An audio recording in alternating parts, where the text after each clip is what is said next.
ঘোষণা দেয়া হলো মক্কায়, মুহাম্মদের মাথা কেটে এনে দিলে এত এত স্বর্ণ মুদ্রা দেয়া হবে। ওমরে ফারুক রাজি হয়ে গেলেন, নাঙ্গা তলোয়ার নিয়ে বিশ্বনবীর মাথা কাটার জন্য ছুটলেন। নাউজুবিল্লাহ পড়বেন না? বনু জাহরা গোত্রের এক লোক বলে, আইনা ইয়া আমার, কই যাও? মুহাম্মদের মাথা কাটতে যাই।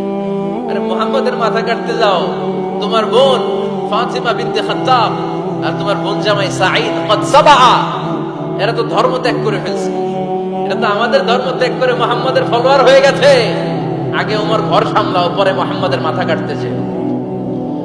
ওমরে ফারুক অবাক হয়ে গেলেন, তলোয়ার নিয়ে বিশ্বনবীর দিকে না যে নিজের বাড়ির দিকে চলে গেলেন। বিশ্বনবীর আপন বোন ফাতিমা বিনতে খাত্তাব, বোন জামাই সাঈদ আর খাব্বাব রাদিয়াল্লাহু তাআলা আনহু তিনজন মিলে সূরা তাহা তেলাওয়াত করছিলেন। পড়েন সুবহানাল্লাহ। মক্কায় লুকিয়ে লুকিয়ে দাওয়াত হতো। খাব্বাব রাদিয়াল্লাহু তাআলা আনহু একটা চামড়ার ফলকের মধ্যে সূরা তাহার কয়েকটা আয়াত এনে ওমর ফারুকের বোন আর বোন জামাইকে শিক্ষা দিচ্ছে, ট্রেনিং দিচ্ছে। সুবহানাল্লাহ পড়েন। লুকিয়ে লুকিয়ে ওমর ফারুক যখন ঘরে চলে আসলেন, এরা তটস্থ হয়ে গেল। সাইয়েদনা খাব্বাব বিছানার তলায় লুকিয়ে গেলেন। ওমর ফারুক বললেন, দরজা খোলো। ফাতিমা বিনতে খাত্তাব দরজা খোলার পরে নির্মম ভাবে সাইয়েদনা ওমর রাদিয়াল্লাহু তাআলা আনহু বোনের গায়ে আঘাত শুরু করে দিল। বোন জামাইকে আহত করতে শুরু করলো আর বলতে শুরু করলো, তোরা পাগল হলি কেন? কি আছে ওই মুহাম্মাদের মধ্যে? কি জাদু নিয়ে সে এসেছে? সে যাই বলে লোকজন পাগল হয়ে যায়, সবাই তার উপর কালিমা পড়ে ঈমান এনে ফেলে। কি এমন জিনিস তোদের কাছে আছে যেটা দেখে মুহাম্মদকে তোরা ভালোবাসলি? কি আছে? কি পড়তেছিলি আমারে দেখা। ফাতেমা বলে, ইন্নাকা রিজসুন লা ইয়ামাসসুহু ইল্লাল মুতাহহারুন। ও আমার ভাই ওমর, তুমি নাপাক। তুমি কি? লা ইয়ামাসসুহু ইল্লাল মুতাহহারুন, পবিত্রতা অর্জন না করে এই কোরআন ধরা যায় না। সুবহানাল্লাহ পড়েন। ওমর ফারুক গোসল করে আসলেন, কারণ ধাক্কা তো আগে কয়েকটা খাইছে। কথা বোঝেন নাই বোধহয়? প্রথমে দোয়ার ধাক্কা, পরে কোন সূরা দিয়ে ধাক্কা? হাক্কা দিয়ে ধাক্কা। 3 নম্বরে এখন আরেকটা ধাক্কা খাবে। গোসল করে আসলেন। ফাতিমা বিনতে খাত্তাব বললেন, গোসল যখন করে এসেছেন, এই নেন। ওমর ফারুক এবার চামড়ার কাপড়ের মধ্যে সূরা তাহার প্রথম আয়াতের দিকে নজর করলেন। নজর করেই কোরআনের প্রেমে পড়ে গেলেন। পড়েন সুবহানাল্লাহ। ওমর ফারুক পড়তে আরম্ভ করলেন, তাহা মা আনজালনা আলাইকাল কুরআনা লিতাশকা ইল্লা তাযকিরাতান লিমান ইয়াখশা তানজিলাম মিম্মান খালাকাল আরদা ওয়াস সামাওয়াতিল উলা। সুবহানাল্লাহ পড়েন। উনি পড়তে আরম্ভ করলেন, তাহা মা আনজালনা আলাইকাল কুরআনা লিতাশকা, এই কোরআনকে আমি তোমাদের হতভাগ্য জাতি হিসেবে দুনিয়ায় থাকার জন্য পাঠাই নাই। এটা রব্বুল আলামিনের পক্ষ থেকে এসেছে। যারা রবকে ভয় করে তাদের জন্য আছে উপদেশ। যিনি আকাশ বানিয়েছেন, জমিন বানিয়েছেন, ওই আল্লাহ তাআলা নিজেই এই কোরআন পাঠিয়েছেন। আওয়াজ করে পড়তে হবে, আল্লাহু আকবার। উনি খুব ভালো আরবি জানতেন। সূরা তাহা পড়ার পরে আর ধৈর্য ধারণ করতে পারে না। ওমর ফারুক ছোট্ট বাচ্চার মতো কান্না শুরু করে দিলেন। আল্লাহু আকবার। সূরা তাহাটা হাতে নিয়ে, তলোয়ারটা হাতে নিয়ে বিশ্বনবীর দিকে ছুটতে আরম্ভ করলেন। আইনা মুহাম্মদ, কোথায় মুহাম্মদ? তোমরা আমাকে মুহাম্মদের কাছে নিয়ে চলো। বিশ্বনবী তখন সাফা পাহাড়ের পাদদেশে দারুল আরকাম ইবনে আলকামের ঘরে লুকিয়ে লুকিয়ে কোরআনের দাওয়াত দিতেন। ওমর ফারুককে পাগলের মতো ছুটে আসতে দেখে বিশ্বনবীর চাচা হামজা ইবনে আব্দুল মুত্তালিব বলল, নবী আপনি পালান। ওই যে খাত্তাবের বেটা ওমর আপনাকে অপমান করার জন্য, আক্রমণ করার জন্য তেড়ে এসেছে। সাহাবীরা বললেন, নবী আপনি পালিয়ে যান, আমরা সামাল দেব।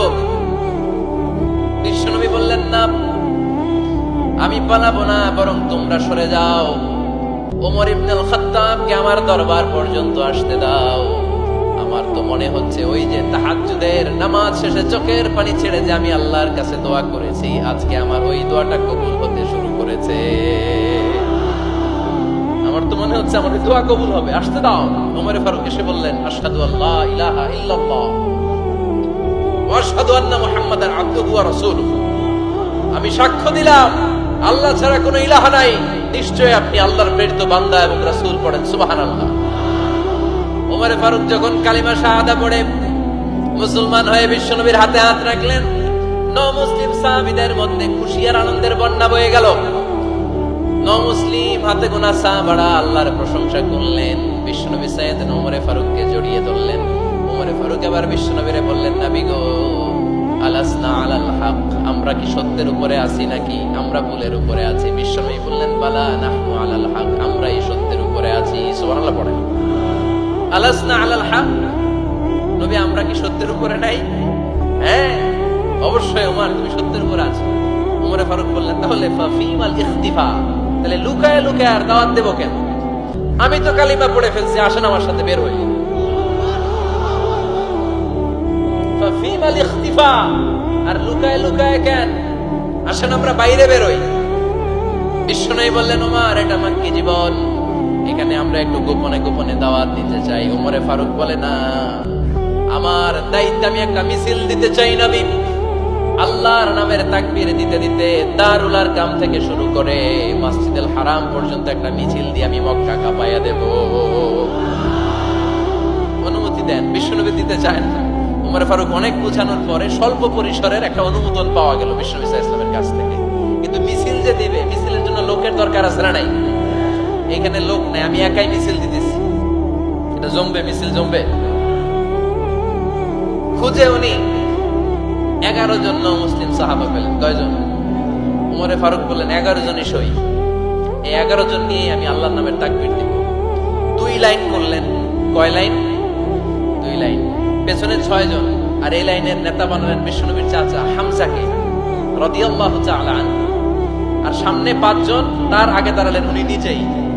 তাহলে 6 6 12। বললেন, এই 2 লাইনই আমরা তাকবীর দিতে দিতে, বেশি না, এই দারুল আরকামের ঘর থেকে, আপনারা জানেন যে সাফা মারওয়া এখন যে সাই হয়, এই সাফার পাদদেশে ছিল দারুল আরকামের ঘর। উনি বলেন, এখান থেকে ওই যে কাবার গিলাফ দেখা যায়, কাবার গিলাফ পর্যন্ত আমরা এই তাকবীর নিয়ে ওখানে যাব। সুবহানাল্লাহ পড়বেন না? ওখানে উনি দাঁড়িয়ে ছোট্ট একটা ভাষণ দিয়েছিলেন। উনি বলেছিলেন, মান আরাদা আন তাসকুলা উম্মু ওয়া ইয়াজামা ওয়ালাদু ওয়া তারমিলা যাওজাতুহু ফালিয়াসুদ্দানি। খেয়াল করে শুনেন, কান দুইটা খরগোশের কানের মতো খাড়া করেন। উনি এক বাক্যের একটা ভাষণ দিলেন। ভাষণ দিতে জানলে বড় ভাষণ দেয়া লাগে না। এক বাক্যের ভাষণ দিয়ে গোটা বিশ্বকে ঝাঁকুনি মারা যায়। চিল্লায় বলো ঠিক কিনা?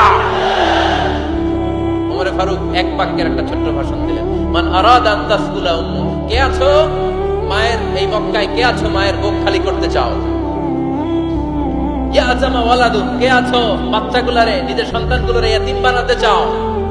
কে আছো তারমিলা যাওজাতুহু, নিজের স্ত্রীকে বিধবা বানাতে চাও? ফালিয়াসুদ্দানি, বুকের পাটা থাকলে আমি ওমরে থামাও। ফালিয়াসুদ্দানি, দেখি মক্কায় কার এত বড় বুকের পাটা? কে আছো মায়ের বুক খালি করতে চাও, সন্তানরে ইয়াতীম বানাতে চাও, স্ত্রীকে বিধবা বানাতে চাও? ফালিয়াসুদ্দানি, পারলে আমারে ঠেকাও। এই বলে উনি আল্লাহু আকবার, আল্লাহু আকবার, আল্লাহু আকবার বলে স্লোগান শুরু করে দিলেন। এক এক স্লোগানে মক্কার মরুজমিন থারথার করে কাঁপতে আরম্ভ করল। এই মিছিল মক্কার কেউ দেয় না। মিছিলের আওয়াজ শুনে আবু জাহেল বাইরিস, উতবা বাইরিস, শাইবা, ওয়ালিদ ইবনে মুগিরা সব বের হয়েছে। কিরে, আমার এলাকায় এত বড় স্লোগান, কার এত সাহস? বের হয়ে দেখে মিছিলের সামনে ওমর। ওমরে দেখে দিছে এক দৌড়। কারণ ওমরে ফারুককে থামানোর মতো বাপের বেটা মক্কায় দ্বিতীয়টা কেউ ছিল না। আওয়াজ করে বলে ঠিক কিনা? ওমরে ফারুক আল্লাহু আকবার, আল্লাহু আকবার বলে স্লোগান দিতে দিতে মসজিদুল হারামের ভিতরে ঢুকে গেল। কাবার গিলাফ ধরার পরে সেদিন মিছিল থেমেছে। ওই আল্লাহর নামের স্লোগান সেদিন কেউ থামাতে পারে নাই, কিয়ামত পর্যন্ত কেউ থামাতে পারবে না। চিল্লায় বলো ঠিক কিনা?